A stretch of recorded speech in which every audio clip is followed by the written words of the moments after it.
It's coming a drizzling rain outside. It's kind of chilly. And I've decided to make a dessert for tonight that's as quintessential Texas as the Alamo.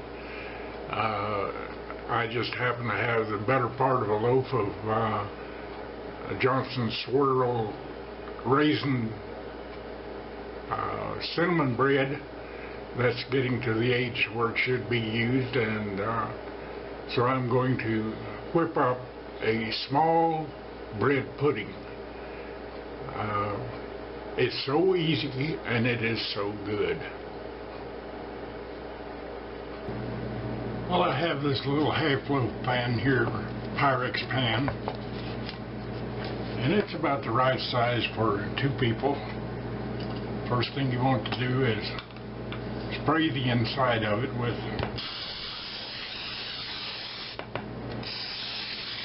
non-stick. And next, I'll break 2 eggs in here. Now, you can do this in a mixing bowl, but why dirty up another bowl? You're going to put it in here in the end anyway, so why not just make it in here?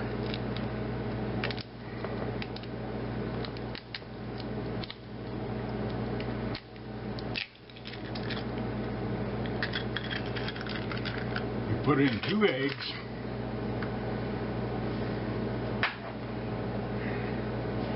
And about 2 tablespoons of sugar.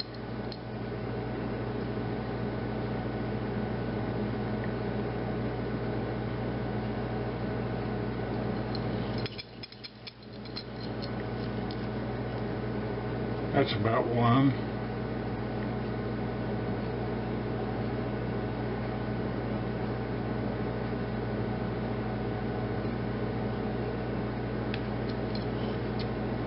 That's another, a little more. I like mine nice and sweet. And some vanilla extract.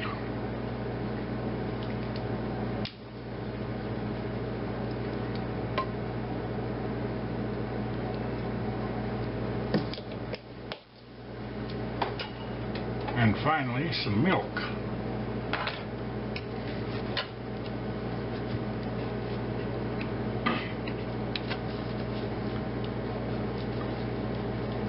Oh, that is tough. I have some gripper here to open this.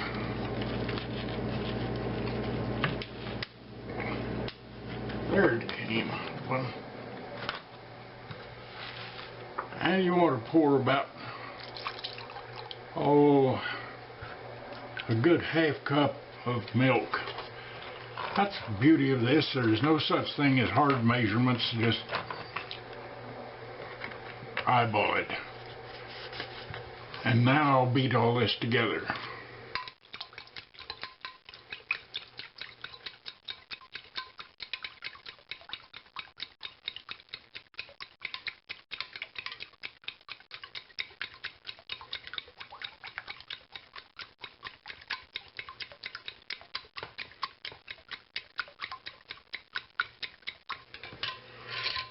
And whoops. And anytime you make anything with sugar in it, it needs a little salt.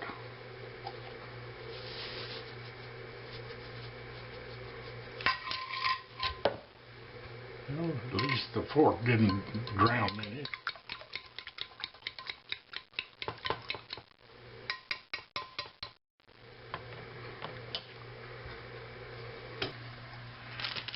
Well, I think I called this Johnson bread. It's actually Thomas. What's the name?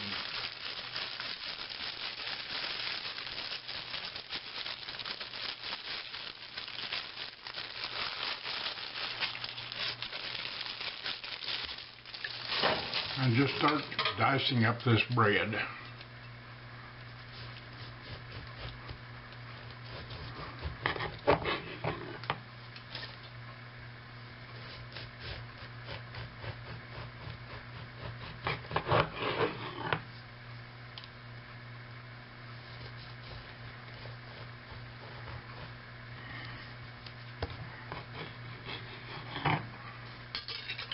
I'll turn it on the side.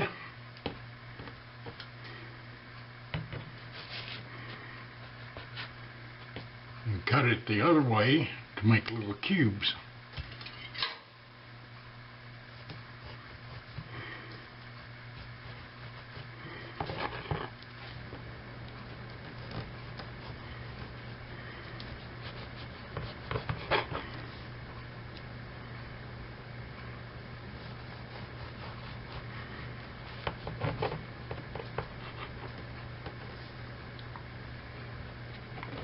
And get these slices over here and cut them up too.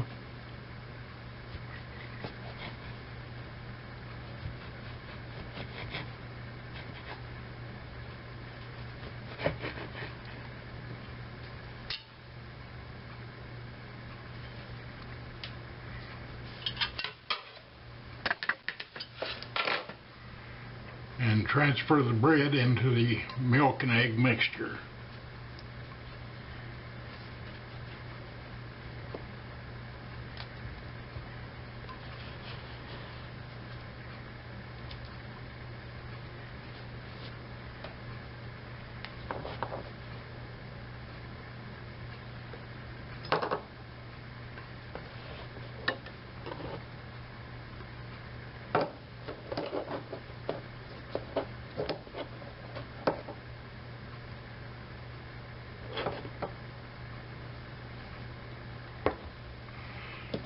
And fold it in with fork.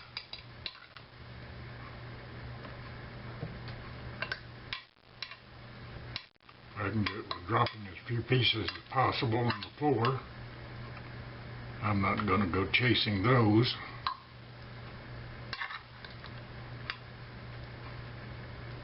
Main thing, you just want to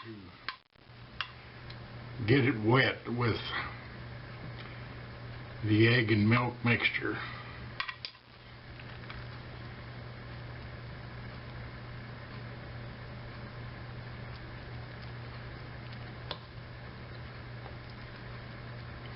By the way, we got our first COVID shots. We got the Pfizer.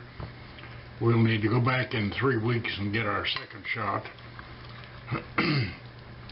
It took us pushing 4 hours to get there and through the line and everything, but we got it accomplished, and I don't have any soreness at all. Frida says she does some, but I don't have any soreness at the injection site at all. And now what I'll do is put the lid on this and just let it rest. It needs to rest a while before it's put in the oven to bake. That's it. Whoops. Got a piece of mist over here. And the clock says it's just a little after 3, so I'll let it rest for an hour or something like that before it goes in the oven to bake. Okay, it's 4:30. This had time to soak, and oh yeah, it looks like it's all soaked in there very well. So I'll put this in the toaster oven. Set it right in the middle there. Set the oven on bake, and 350 and 30 minutes. And oh, wait a minute, I forgot one thing.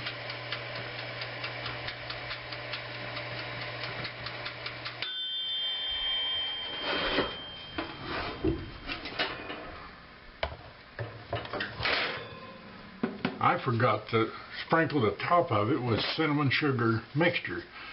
This is a mixture that I keep to go over baked potatoes, baked sweet potatoes and things like that.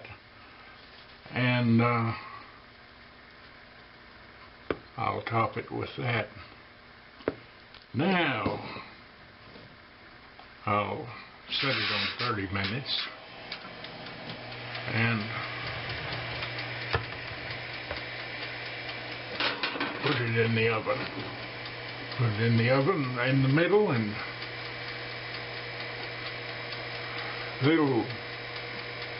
it should bake in 30 minutes. Well, it's been 30 minutes. The oven just went off. Check this puppy out. Ooh, perfect. Look at that. Wow.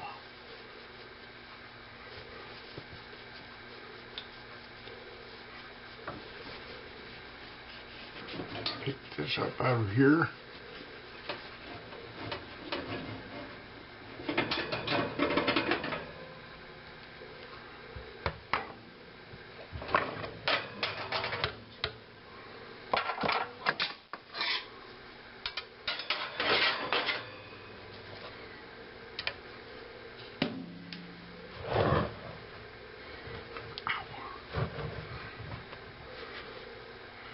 Turn this around there, and it is luscious looking.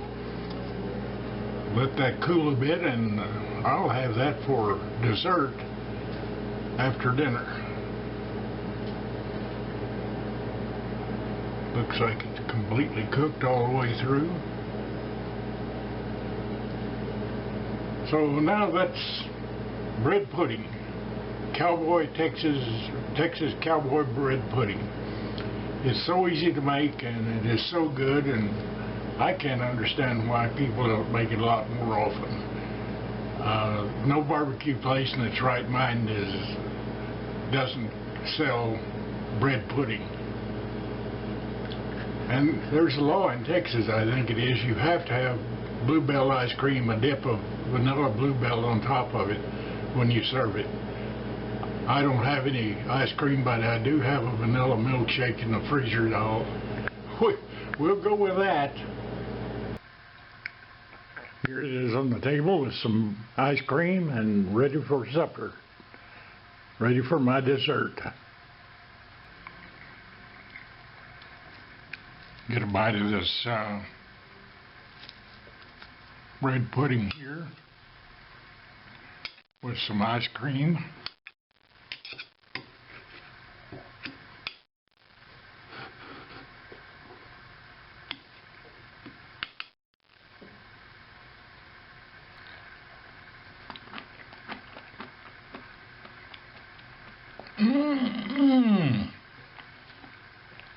That's good. That's some of the best bread pudding I've made in a long time. Another bite of it here with some ice cream.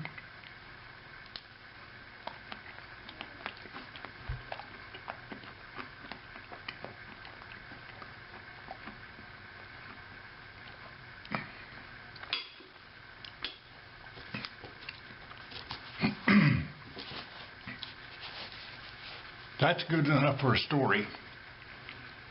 They had this religious convention in Kansas City, and all these religious leaders from all over the nation were there, and it broke up, and they were all headed home. But these three guys from the Denver area couldn't get on an airplane.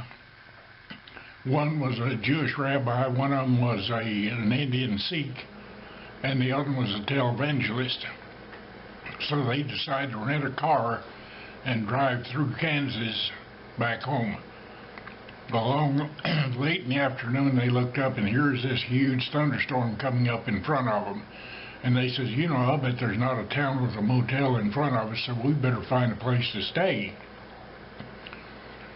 So they come to this farm, and they go up, knock on the door, and tell the farmer, said, we're three religious leaders from Denver, and we're driving through, and we see this storm coming, wondered if we could stay with you for the night. And he said, well, the only problem is I only have one extra bed for two people, and one of you going to have to sleep in the barn. So the Indian sheik, he said, well, I'm used to hard life. I'll sleep in the barn, and you two guys sleep in the bed. So they all went to bed. long about 30 minutes later, came a knock at the door, and it was the Indian. He says, "Look, cows are religious symbols, and they're worshipped in India, and I can't sleep in the barn with a cow." And so the rabbi says, "Oh, that's okay." He says, "You can have my place in the bed, and I'll go to the barn." So he goes to the barn, and about 30 minutes later, he's knocking at the door, and the farmer goes to the door, and he says, I hate to tell you, but I'm a religious Jewish person, and hogs are unclean animals, and I can't sleep in the barn with a hog." And so the televangelist says, "Okay, go on out there. I'll go stay in the barn." So he goes out to the barn. About 30 minutes later, farmer goes and opens the door, and there stands the cow and the pig. So God bless America. God bless Texas.